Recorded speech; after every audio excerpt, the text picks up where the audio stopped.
I guess I'm what you call a psycho. I wanted to die. I'm a mum of 2 and I suffer from anxiety and depression, and I've also had episodes of psychosis. 1 in 5 mums suffer from mental health problems in pregnancy and in the first year after childbirth.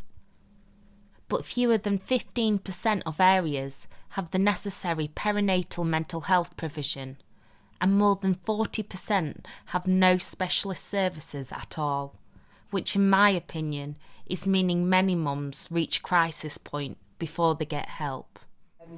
There was no big event or something that could cause a depression. I mean, looking back, it was probably hormones. I wanted to die. Total despair. There was no light at the end of the tunnel. I didn't want to be here. One time my husband was home from work and I just felt awful, and he found me crying in the kitchen with the kids the other side of the gate. I was sobbing, I was screaming, and the kids were just looking at me. They were 6 months and 2 and they had no idea what was wrong with me. Being a mum was the best thing that ever happened to me, and I do believe it saved my life. But when I had a really bad episode of psychosis last year, it just nearly killed me, and suicide was constantly on my mind. And it wasn't until I got to crisis point that I finally got the help that I so badly needed. Upped my medication at the moment because I think I'm having an episode of psychosis. So hopefully it numbs them. It's hard to believe anything like what goes on, because to you it's reality, but they're saying it's not, and I hope to God it's not, but it feels like it. But I'm hoping these new tablets, other than just numbing me and helping me to sleep, will make some of the things in my head and the things around me stop going on. And I guess I'm what you call a psycho, which is weird, because I feel down and horrid, but I feel like a normal person.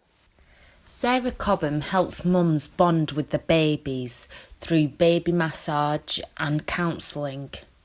She too experienced distressing episodes when her son was young.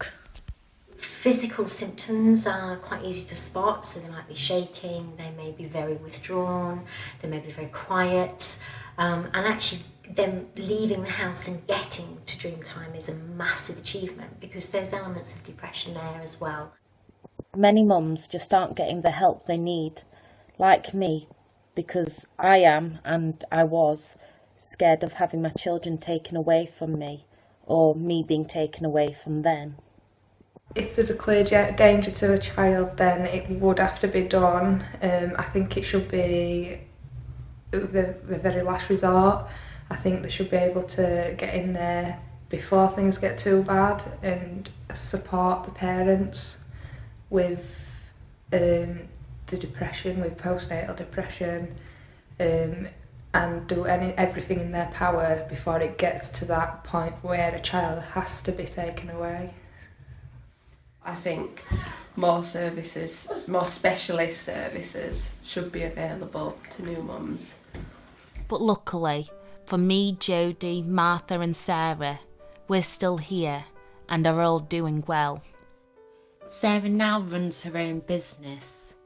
Martha's studying engineering at college. And Jodie's a happy single mum to her beautiful daughter Daisy.